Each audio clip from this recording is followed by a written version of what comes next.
Está falando aqui de um dos impactos na economia diante do que está acontecendo no Oriente Médio. Vamos falar mais sobre isso com o Danilo Moliterno. E aí, Danilo, trazendo um pouco do olhar para o quanto que isso pode impactar aqui, o Brasil, principalmente quando olhamos para os atores envolvidos nessa fase mais recente da guerra, Israel e Irã. O que a gente pode trazer de projeção diante dos dados que já conhecemos dessa relação comercial com esses dois países, hein, Danilo? Bom dia. Bom dia, Carol. Bom dia, Débora, a todos que acompanham o Novo Dia.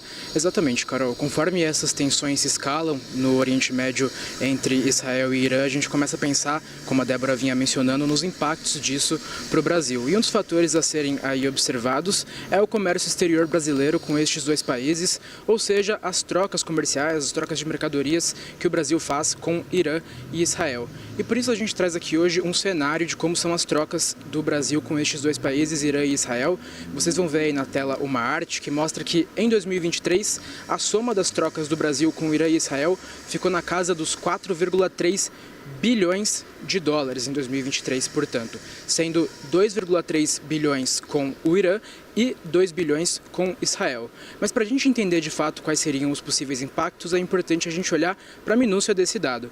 Vamos olhar primeiro para o caso do Irã, que é onde tem mais dólares envolvidos. Desses 2,3 bilhões de dólares que o Brasil trocou com o Irã, 99% disso foram exportações em 2023. As importações ali num montante quase que irrelevante. E dessas exportações, a maior parte diz respeito ao agronegócio. Lideram ali as exportações soja e milho. Portanto, no caso do Irã, não há riscos associados, por exemplo, ao fornecimento de produtos, de itens ao Brasil ou de preços, mas sim às divisas, ao dinheiro que vem do Brasil a partir da venda desses produtos do agronegócio. No caso de Israel, a situação é contrária. Isso porque em 2023 a gente importou mais do que exportou para Israel em termos de dólares. Em importações foram 1,3 bilhão e em exportações foram ali na casa dos 600 milhões, portanto quase o dobro em importações. E olhando para o detalhe dessas importações, a gente percebe que quase metade disso são fertilizantes químicos.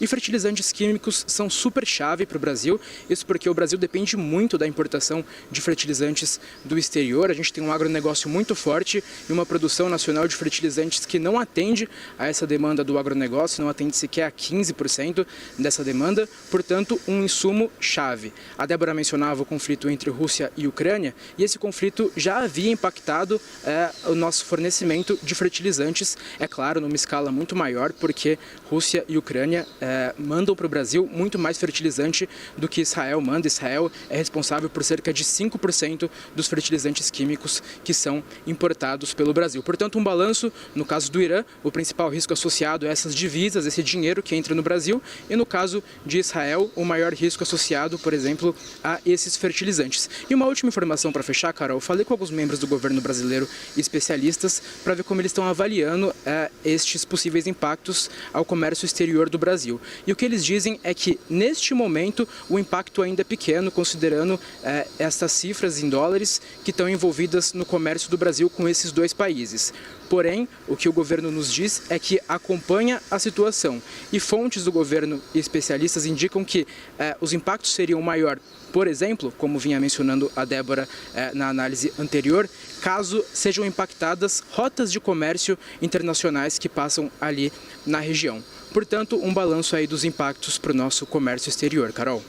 Obrigada, Danilo, trazendo para a gente um raio-x dessa relação comercial do Brasil com Israel, com o Irã, atores envolvidos nessa nova fase da guerra. Débora, e olhando no detalhe aqui dos dados que o Danilo traz para a gente, o setor do agronegócio monitora com muita atenção o que está acontecendo. Sim, porque em termos de proporção, Carol, é claro que não dá para a gente desconsiderar, é um fornecedor ali de fertilizante que a gente tem, mas em menor proporção do que a gente tem outros, em comparação, como o Danilo muito bem lembrou aqui para a gente, como que a gente tem, por exemplo, da Ucrânia. Então, assim, é uma situação para ser monitorada, mas longe de ser preocupante, por exemplo, pelo que a gente passou na época que se estourou a guerra na Ucrânia. Então, são dois pesos ali diferentes e, ao meu ver, em toda essa situação, o que seria mais preocupante é em relação realmente ao petróleo, por causa da proximidade da região do Estreito de Hormuz, ali logo na região do Irã.